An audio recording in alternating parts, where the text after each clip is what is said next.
Assalamualaikum teman-teman. Perkenalkan, nama saya Hayati Solin dari Universitas Islam Negeri Sumatera Utara, jurusan Biologi. Di sini kita akan membahas dan mengungkap ulas tentang sejarah perkembangan dinasti Abbasiyah pada masa Islam. Ini untuk memenuhi tugas ujian akhir semester mata kuliah Sejarah Peradaban Islam. Selamat menyaksikan.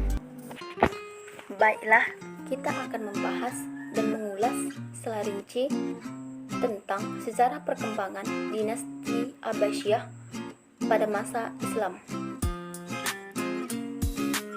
Dapat dilihat dari sejarah berdirinya Abbasiyah.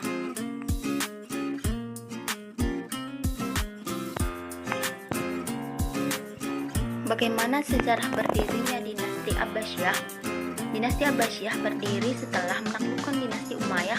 Pendiri dinasti Abbasiyah sendiri yaitu adalah Abdullah al-Saffah bin Muhammad bin Ali bin Abdullah bin al-Abbas. Dapat dikatakan bahwa dinasti ini disebut Abbasiyah karena memang didirikan oleh keturunan al-Abbas yang merupakan paman dari Rasulullah SAW.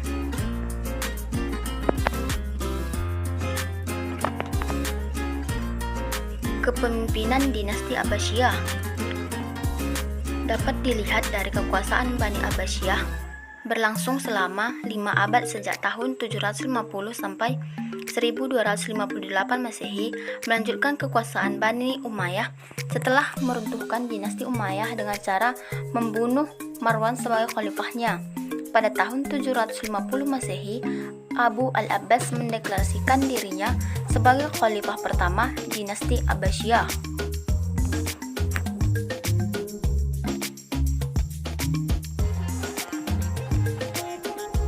Kemajuan yang terjadi pada masa dinasti Abbasiyah. Yang pertama, kemajuan dalam bidang sosial budaya. Yang kedua, kemajuan dalam bidang ekonomi. Yang ketiga, kemajuan dalam bidang politik dan militer. Yang keempat, kemajuan dalam bidang pengetahuan, dan yang kelima, berdasarkan pola pemerintahan dan pola politik. Para sejarawan biasanya membagi masa pemerintahan Bani Abbasiyah menjadi 5 periode, yaitu periode pertama disebut dengan periode Persia pertama, periode kedua disebut dengan masa pengaruh Turki pertama, dan periode ketiga masa kekuasaan dinasti Bumayyah dalam pemerintahan Khalifah Abbasiyah disebut dengan masa pengaruh Persia kedua.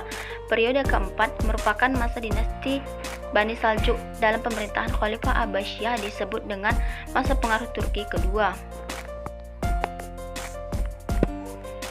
Periode kelima merupakan masa bebas dari pengaruh dinasti lain, tetapi juga masa mendekati kemunduran dalam sejarah peradaban Islam karena kekuasaannya hanya efektif di sekitar Baghdad sampai jatuhnya Baghdad ke tangan bangsa Tatar.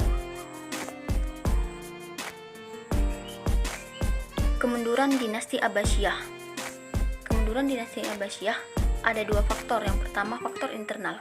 Faktor internal meliputi perebutan kekuasaan antar keluarga yang memicu awal yang dimana akhirnya berimplikasi panjang terhadap kehidupan khalifah selanjutnya. Yang kedua, perpecahan di bidang akidah dan di bidang mazhab. Yang kedua yaitu faktor eksternal, di mana meliputi yang pertama, pemberontakan terus-menerus yang dilakukan oleh kelompok Khawarij, Syiah, Murji'ah, Ahli Sunnah, dan bekas pendukung dinasti Umayyah yang berpusat di Syria. Yang kedua, memberikan kebaikan berpihak kepada Persia dan Turki.